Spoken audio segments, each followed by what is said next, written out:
सियाराम।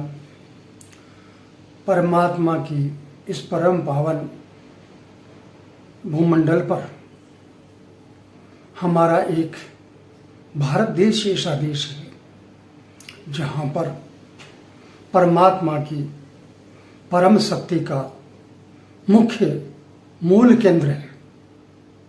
तभी तो परमात्मा स्वयं और परमात्मा की शक्तियाँ बार बार यहाँ पर अवतार लेती है और इसी भूमि पर नारी की महिमा, नारी की गरिमा का वर्णन बहुत ही सुंदर शब्दों में किया गया है। यत्र नार्यस्तु पूजन्ते रमन्ते तत्र देवता। जहाँ नारी की पूजा है वहाँ देवता रमण करते हैं। आज हमारी क्या स्थिति है? हमारी नारी कहाँ है? आज हम कहाँ जा रहे हैं? आज विचार करके देखो, कितनी ऐसी नारियां हैं जो इस सती, सावित्री, अनुसुईया, अनुपमा, लक्ष्मी आदि आदि की तपोभूमि में आदि आदि की जो सती गरिमा थी, सत्य को धारण करने वाली गरिमा, जो पतिव्रता धर्म को पालन करने वाली गरिमा, आज वो कहां चली जा रही है? आज हमारी नारी स्वतंत्र विचरण कर रही है और इस विचरण के पीछे सिर्फ उसकी मानसिकता जो संस्कारहीनता की होने के कारण से बढ़ती हुई चली जा रही है। वो भोग विलासिताओं में अनेक नारियां अपने जीवन को नष्ट प्राय कर देती है और इसके साथ में वो भूल जाती है।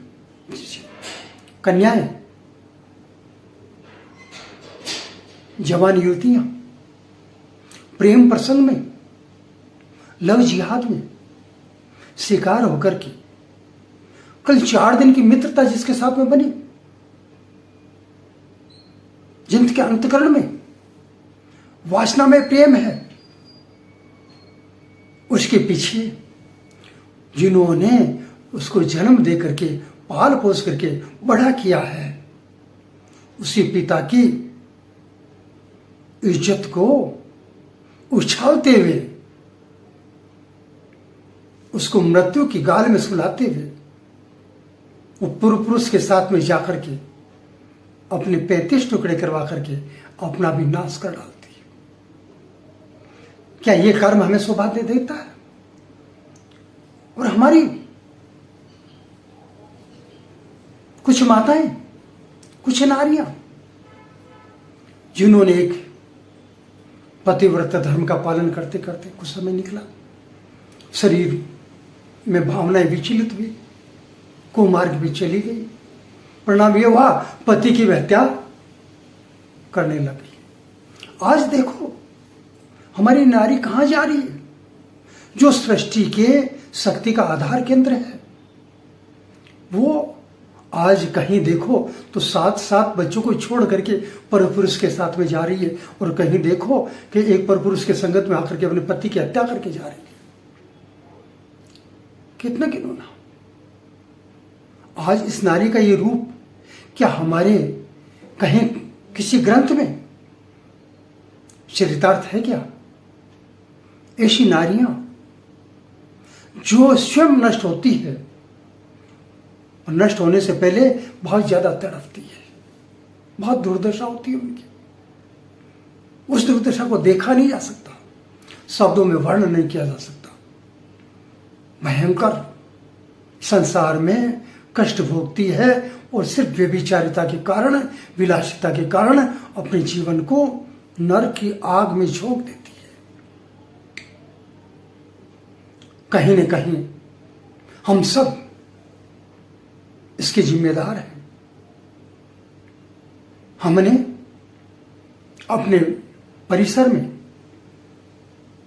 अपने कुल में, अपने गांव मोहल्ले में संस्कारों के लिए संतों को बुला करके धर्म गोष्ठियों का आयोजन नहीं किया, सात्विक कथाओं का हम आह्वान नहीं करते हैं, चरित्र के ऊपर बल नहीं हमने नहीं दिया, हम भूल गए। धन नष्ट हुआ तो कुछ भी नष्ट ना हुआ, स्वास्थ्य खराब हो गया तो कुछ नष्ट हुआ, मगर जब चरित्र चला गया, इज्जत चली गई तो पीछे कुछ भी नहीं बचा। आज इस इज्जत का मूल्यांकन केवल और केवल मात्र सृष्टि में आदिकाल से नारी के द्वारा ही किया जाता है।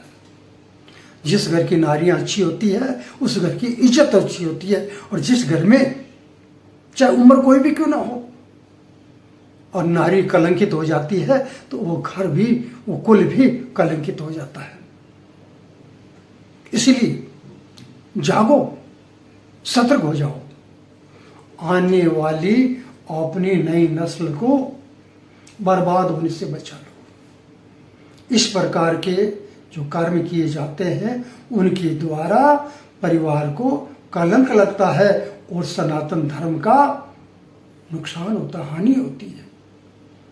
हमें सनातन धर्म की रक्षा करनी है तो उसके लिए सबसे पहले नारी को चरित्रवान होना, नारी को संस्कारित होना, नारी को गरिमापूर्ण होना अति आवश्यक है।